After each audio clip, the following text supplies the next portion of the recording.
सोने के बाद में जो विचार उत्पन्न होते हैं, जैसे स्वप्न अवस्था कहते हैं, उनका कोई रोकने का उपाय है? सोने के बाद में जो विचार उत्पन्न होते हैं, उनका कोई रोकने का उपाय है? क्यों रोकना चाहते हैं? पता तो होना चाहिए हम काम करना चाहते हैं तो क्यों?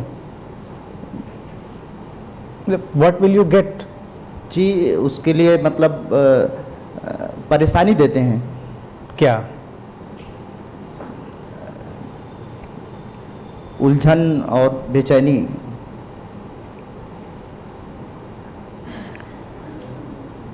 ठीक है, कोई उपाय नहीं।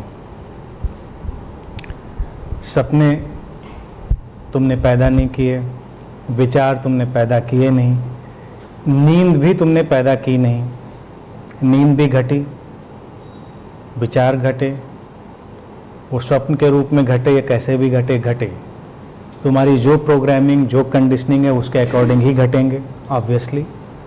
तो इन द वेकिंग स्टेट यानी कि जागृत अवस्था में अपनी कंडीशनिंग और प्रोग्रामिंग पर काम करिए, उसको समझिए। जैसे जैसे जागृत अवस्था में कंडीशनिंग और प्रोग्रामिंग बदलेगी वैसे वैसे नींद में भी जो सपने आएंगे उनकी भी कंडीशनिंग और प्रोग्रामिंग बदल जाएगी। लेकिन डायरेक्टली कोई उपाय नहीं है, डायरेक्टली कोई विधि या कोई ऐसा तरीका नहीं है। और सबसे जो महत्वपूर्ण चीज़ है उनको एक्सेप्ट करिए, उनको स्वीकार के साथ ही वो सेटल्ड हो जाएंगे। जब हम स्ट्रगल करते हैं उनके साथ तो परेशानी पैदा होती है कि ऐसा नहीं होना चाहिए, ऐसा सपना नहीं आना चाहिए या ऐसा सपना आना चाहिए। जैसा आया वैसा आया, एक्सेप्ट कर लीजिए उसको, तो बेचैनी नहीं होगी। बेचैनी यह है कि वो हमारे मेंटल स्पेस में आया है। अगर हम इसको एक मेंटल स्पेस की तरह देखें तो हम उससे इतना आइडेंटिफाई हो जाते हैं कि उसको अपना सपना मान लेते हैं, इसलिए प्रॉब्लम होती है। जैसे कि हम यहाँ पर रह रहे हैं, हमारे विजन फील्ड में आसमान में मान लीजिए कुछ क्लाउड्स आ गए तो मुझे इससे क्या परेशानी? कोई परेशानी नहीं, आएंगे चले जाएंगे। लेकिन अगर हम उनसे आइडेंटिफाई हो जाएं कि ये बादल क्यों आए, इनको नहीं आना चाहिए, ये काले वाले क्यों आए हैं, सफ़ेद वाले आने चाहिए थे, या ये भूरे वाले आने चाहिए थे, या ऐसे वाले आने चाहिए थे। फिर हमारे पास कोई विद्वान व्यक्ति आके ये भी कैटेगराइज कर दे कि ये जो हैं वाइट वाले ये बड़े डिवाइन होते हैं, काले वाले ये बड़े ख़राब वाले होते हैं, और ये ग्रे वाले जो होते हैं क्लाउड ये तो मतलब तुम पथभ्रष्ट हो रहे हो इसीलिए आ रहे हैं। तो तुम अपनी खिड़की के आसमान को देखते देखते ही बहुत परेशानी में पड़ जाओगे कि आज तो ग्रे वाले आ गए, मैं पथभ्रष्ट हो गया, ये काले वाले आ गए, बड़ी परेशानी। तो just see your mental space like sky, आसमान की तरह उसको देखो। जैसे बादल आके गुजर गए वैसे सपने आके गुजर जाएंगे, तुम सेटल्ड रहोगे।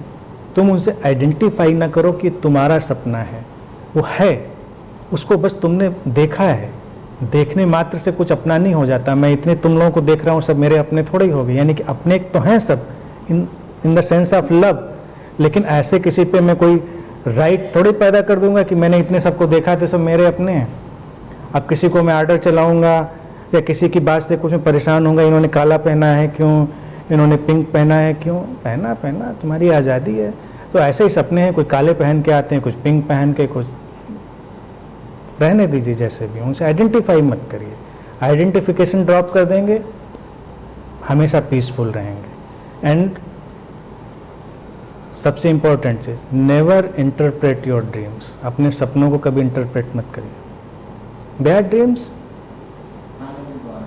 आने तो कर क्या सकते हो, और कोई विकल्प भी तो नहीं है। बस व्याख्या मत करिए और ज्ञानियों की बात मत सुनिए कि सपनों को कैटेगराइज करके तुमको समझाने लग जाएं। उन सबको थोड़ी देर के लिए नमस्कार करिए, आप शांति में रहेंगे।